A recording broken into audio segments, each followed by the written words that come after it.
Guys, এভাবে একবার রান্না করে খেয়ে দেখো, অনেক মজা হয় এভাবে মাছ রান্না করে খেলে।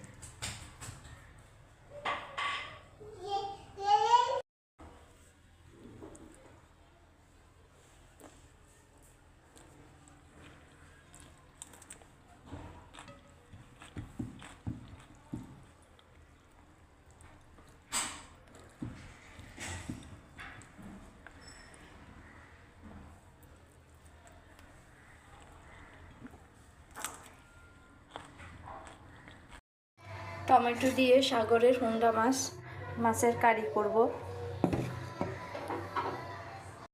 মাছগুলো আমি হলুদ, মরিচ, লবণ দিয়ে একটু মেখে হালকা করে ভেজে নিব।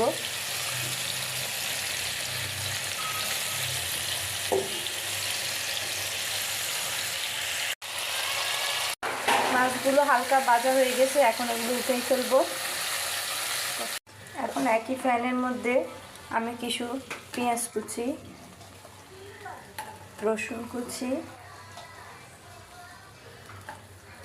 এগুলো দিয়ে ভালো করে একটু নেড়ে চেড়ে ভেজে নিব।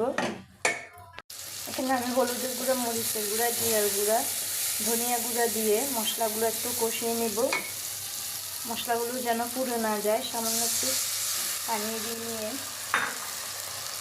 মশলাগুলো কষানো হয়ে গেলে এর মধ্যে বেজে রাখা মাছগুলো এখানে দিয়ে দিব।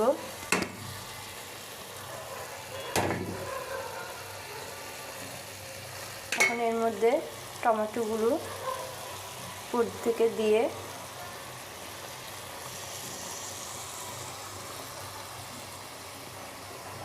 ঢাকনা দিয়ে দিব।